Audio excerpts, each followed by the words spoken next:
What's up guys, V1 here. Today I'm going to take you on a Microsoft Flight Simulator binding tutorial for both your A320 FlightBox V3 or your A320 mini box from Throttletek.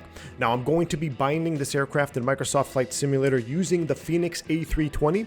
Coincidentally though, the bindings are 99% the same for the fly-by-wire A320 as well. So you pretty much have to just create one profile and it will work with both Airbuses as of now prior to Sim Update 10 release.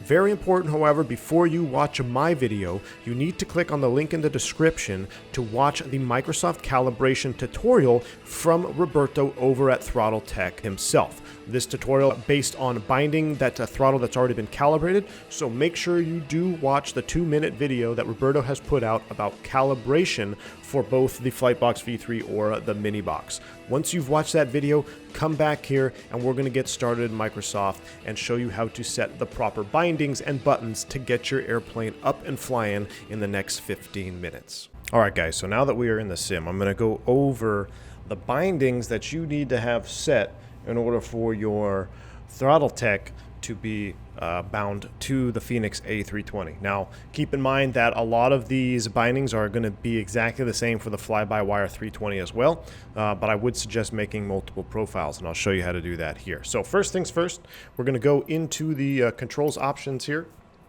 and you want to scroll over to your Throttletek FlightBox, whether it be the V3 or whatever this is labeled here. Now you can see I have a profile already created for Fenix. When you load yours up for the first time, it's probably going to look something like this. It's just going to say default, and there's not going to be anything bound, which is good. You always want to start from a clean slate when binding anything in Microsoft. So whenever you get a peripheral, I always make sure I have a nice clean slate, nothing bound here, and then I can create a profile. To create a profile, just go to Preset Manager, and then I'm going to select duplicate in this case because I want to duplicate my blank slate, and then you can go ahead and name this whatever you want. So you could name it a Fenix or fly-by-wire, whatever it may be that you're binding the profile to. Now I'm not going to actually save it because I already have one bound to Fenix, and it makes it a lot easier for me to show you which controls to bind.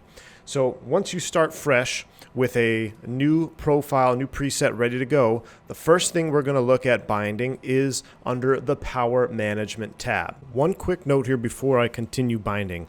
The bindings that you see on my screen, whether it be Power Management, throttle, axis lever, you can find these inputs by selecting the search by name on the left hand side of the control options menu. So any binding that I have illuminated and you want to find that binding, instead of having to filter through clicking all the different submenus, use the search by name function located here. Match the name exactly as it's matched on my screen, and it should pull up the binding that you're looking for.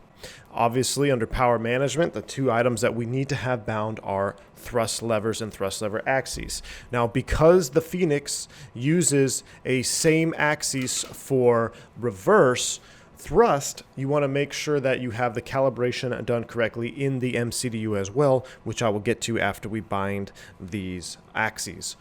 You can see here we have throttle 2 axis and throttle 1 axis. These are the ones you want to actually have bound for your Fenix or for your Throttletek hardware. And as you can see here, mine are one is reversed and one is not reversed. Now this is something I don't know if it's going to be the same for you or not, but you just want to make sure that when you move them accordingly, they are moving the same direction. So when I'm bringing power back on both levers, they're both moving at the same time, or when I'm moving it forward, they're both moving forward at the same time.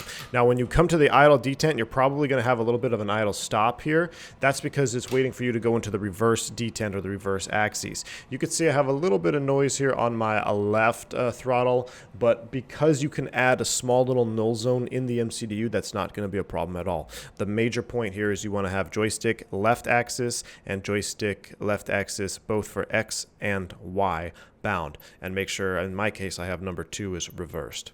Alright, so once you have those bound, we can close the Power Management setting. Now we're going to look for the instruments and systems. Let's take it from the top. So from the top, instruments and systems,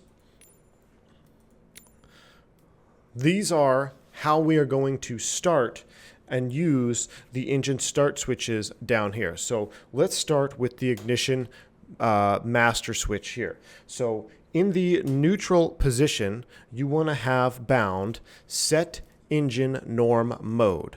That should be on when the switch is in the neutral position. If you go to ignition and start, you want to activate the set ignition start mode binding. When you go to the left, you want to have set engine crank mode. So those are your three bindings for your ignition start switch here on the Throttletek FlightBox. All right, moving up, we have the two actual start switches. Now, these are going to require you to bind several different bindings. All right, so when you move the ignition or when you move the start switch to start, you want to make sure that you have the associate bindings. Set engine 1 fuel valve, and you're going to have set engine master 1. Both of those need to come on when you move the start switch. Now, when you move it off, obviously you don't have to bind anything for the off position. You're going to have the same two bindings for your number 2 engine, except for number 2, you have set engine 2 fuel valve, set engine master 2, and set starter 2. So all three of those bindings need to be bound for the number 2 start switch. All right, now that we have our engine start selector and our master start switches properly bound, we need to now look at the rudder trim. So rudder trim is going to be under flight controls and surfaces. Control trimming surfaces is where we need to start our bindings. If I move the rudder trim to the right, I want to make sure I have rudder trim right bound. If I move rudder trim to the left, I want to make sure I have rudder trim left bound. The reset button here on the Throttletek is to reset your current trim value to 0. Make sure when you press that button, you bind reset rudder trim. While we're looking at trim, we're going to go ahead and look at the elevator trim as well. So for your Throttletek, if you are on the FlightBox V3 version, you're going to have 2 trim wheels which have the same button assignment assigned to them, which makes binding very easy here. So to use the trim wheel properly, when you pull back on the trim wheel, you activate a button. This is button 25 for me. You want to make sure you have this bound to elevator trim nose up. Now, conversely, you want to have elevator trim nose down when you move the trim wheel forward. This is how the trim wheel will operate in the real aircraft, and this is how it operates here on the sim. Works very well. And once you bind one side, you don't have to bind the other side because, again, this is the same button assignment on this side over here. So if you're flying from the first officer side, you can still bind it correctly. All right, now our trimming is bound. We can look at a couple other things here. We're still under flight control surfaces, so I'm going to open flight control surfaces back up.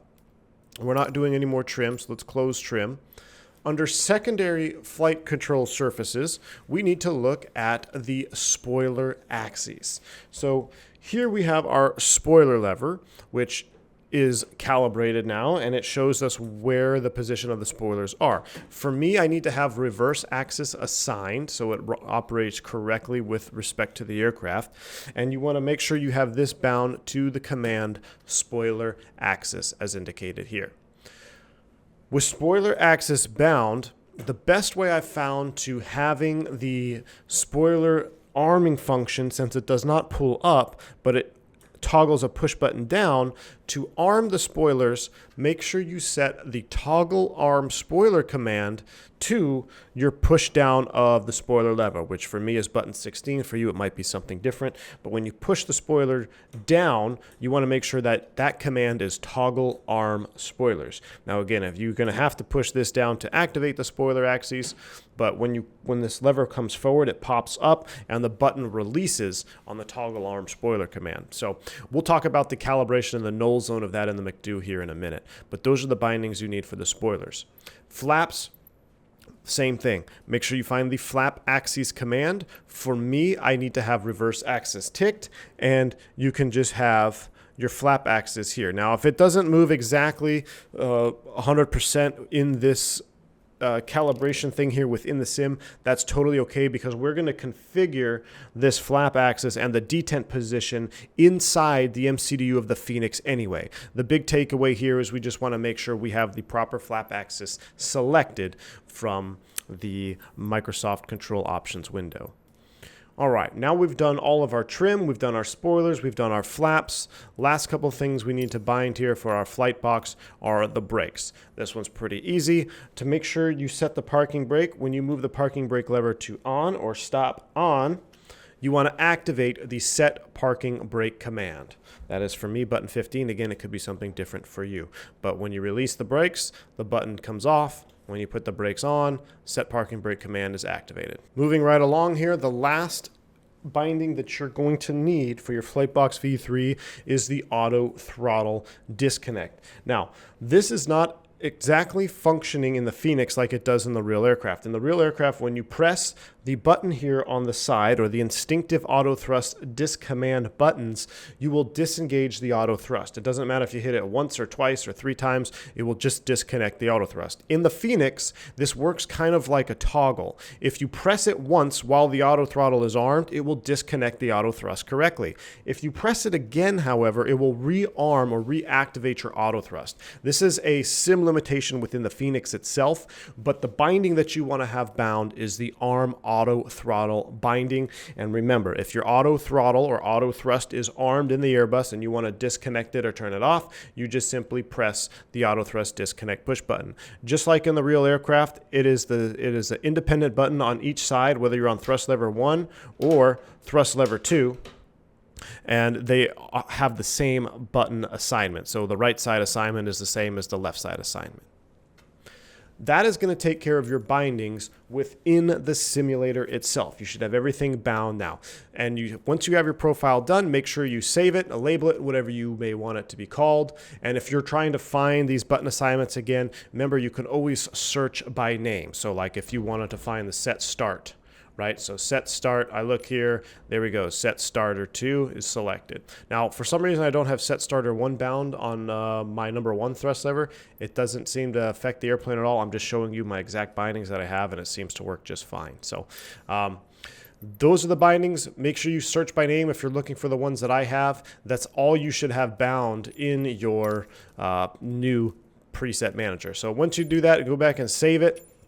And you should be in the sim here, and you should have functioning speed brakes, you should have functioning flaps, functioning rudder trim, and you have functioning rudder trim reset, the parking brake. Now mine was out of sequence there. This is one note about the parking brake. If your parking brake is set in the sim, which 99% of the time it is when you load into the Fenix, depending on the state that you have activated, make sure your parking brake is set on your Throttletek. If not, it just gets out of sync there initially, but it's not a big deal. All you have to do is just reset the parking brake twice, so then it catches back up. But your parking brake should function normally. Your start switches should function normally. Make sure you check them all, make sure they're bound correctly. And then your ignition start, normal mode, and crank mode all should work accordingly. We can see that our trim works. Well, the aircraft is not running, so the trim wheels won't move. That's correctly simulated in the Fenix, but the trim does work indeed. And then make sure that your auto thrust, which is not active right now, so it doesn't show. But again, now we just want to make sure that our thrust levers move the proper direction when we move our thrust levers in the sim and our hardware. If one of your thrust levers, if you move them both forward and they do something like this, that means you need to reverse an axis on one of your commands. So whichever one is not going the right direction, reverse that command in the controls options, and then you should have a sequential thrust movement like that. All right. So now that we've got everything bound, we've verified that everything works, let's come up here to the Fenix. I'm going to go back to the main menu so you can see how we get here. We need to go to the calibration menu in the Fenix. So to do a proper calibration, we're going to come here, we're going to go do menu, and we're going to go config. Once we're in the config, we're going to select controls. Now this is where you need to select a profile and get them calibrated for the Fenix. So first things first, we're going to do a calibration here together. So I'm going to select calibrate, And it says, make sure that aircraft is in detent and max reverse. So I'm going to move my thrust levers to the max reverse position. And I can see here that I am in max reverse. If they're not exactly lined up, that's okay. This is going to take care of that calibration here for you. So once they're in max reverse, I'm going to select next step. Now it says select idle reverse. So move your thrust levers. Oops, I moved them too far. Move them. I'm going to do that again. So this was full reverse. Now we're going to be in the idle reverse detent. Once I'm in idle reverse here, I'm going to go ahead and select next step. Now it says select the idle detent. So move them up and put them there in the idle detent. From there, we'll hit next step. Now it says put them in the climb detent. Move your thrust levers up until they go to the climb detent on your hardware, not what the Fenix is showing. Once they're in the climb detent in your hardware, go ahead and click next step. Now it says flex MCT. You guys are getting the point, right? We're moving it up one step at a time. Once they're in the flex, boom, hit next step. Now it wants toga thrust. Move them all the way forward on your hardware, and then we go ahead and hit next step. Once you are done here, it is very important that you hit store calibration, because now we have saved that calibration that we've done, and you can see here that they work accordingly. And we have our full reverse, and then we can bump them up to idle reverse, and then back to the idle position. So, very important that you hit store calibration. That is for your thrust levers. I am using a null zone of 2%. And the reason I'm using a null zone of 2% is to, you see we get like a 0.1 of noise there. That's totally fine. I could probably adjust that with another Windows calibration. I haven't even messed with it yet. But this 2% null zone will just kind of help make sure you don't have any noise and the thrust levers aren't moving at all. So as long as you don't have any jittering here of the thrust levers, it doesn't matter if this number moves just a little bit because the calibration takes care of that. All right, this was thrust lever calibration. We still have more to do. It's very important you continue. So we need to arrow right as indicated up here. Now we have side stick and rudder. This is for your own side stick. You would want to go ahead and do your side stick calibration, your rudder calibration, which, matter of fact, I should probably do a rudder calibration here because I do have some issues with my rudders on landing. Maybe I can fix something in here. Anyway, we're going to skip that for now because we're sticking to the Throttletek calibration. Here we go. Arrow right again. We now have a flaps calibration. My flaps are calibrated, but to calibrate the flaps, I'm going to go through the same procedure with you again. So we're going to select, make sure your flaps are in the 0 position, and we're going to select calibrate. Now, it says set flaps to the up position or flap 0 position, which they are. All right, then we'll go ahead and hit next step. Remember, we don't really care what the Fenix flap lever is doing at this point because we just want to make sure it binds with our hardware. So it says set flaps to position 1. Move your flaps into position 1, and we'll go ahead and select next step. Now here we go, flaps 2. You guys kind of see where we're going here, right? We're moving it each step, boom. And then moving it to flaps 3. Next step, boom. And then flap full. All the way full, and done. Store calibration. Now that they are calibrated, you can come here and just double check that they do move indeed according to the position on your hardware, which they do. Beautiful. This takes care of that little bit of noise. Remember, we looked in the Microsoft control options. We saw that the flaps axis wasn't exactly 100% smooth, but that's totally okay because we're using the calibration tool in the Fenix to get them to fit in the correct slots. Once that is done, and you've stored all your calibrations, you should be ready to fly. Thrust levers work, spoilers work. Our spoiler arm, you can see the spoiler arming function here. Spoiler arming function, and then the flaps function as well. All right, we're going to talk about one little common error I see with the speed brake binding, and sometimes you might be having some issues with your spoilers disarming or extending when you arm them. For example, if I come down here and I press the spoiler arm button, sometimes they may extend, and then what would happen is you end up not arming them at all. The reason for this is because you need to have a gap of dead zone between the arming position and the moving or the extension position. So you see how this arrow has this little notch here? Basically, we need to bind a dead zone just in the front side of this axis. So to do this, we're going to go to Controls Options, and I'm going to select my Fenix or my Throttletek hardware.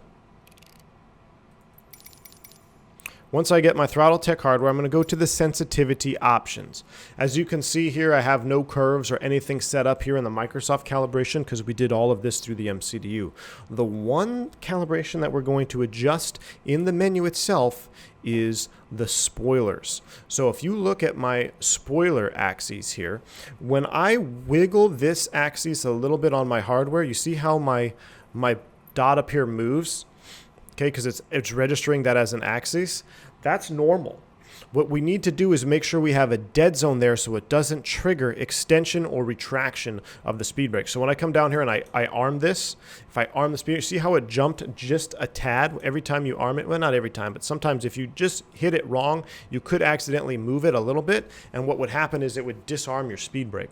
So you need to create a little finite dead zone at the very top end of this. And what I've done here is I've created an extremity dead zone at 14%. And basically that nullifies that top end of the spoiler axis. So when you come down here and you press the arming lever, you don't accidentally extend and then retract your speed brakes. So you still get full range of the speed brake lever, but that little bit of extremity dead zone is going to keep you from accidentally retracting or extending your speed brakes every time you come down here and hit the arm or disarm toggle. I hope this helped you out with your new Throttletek. I hope you enjoy flying your Airbuses around with your new hardware. And as always, I'm V1. Stay safe, stay healthy. See ya!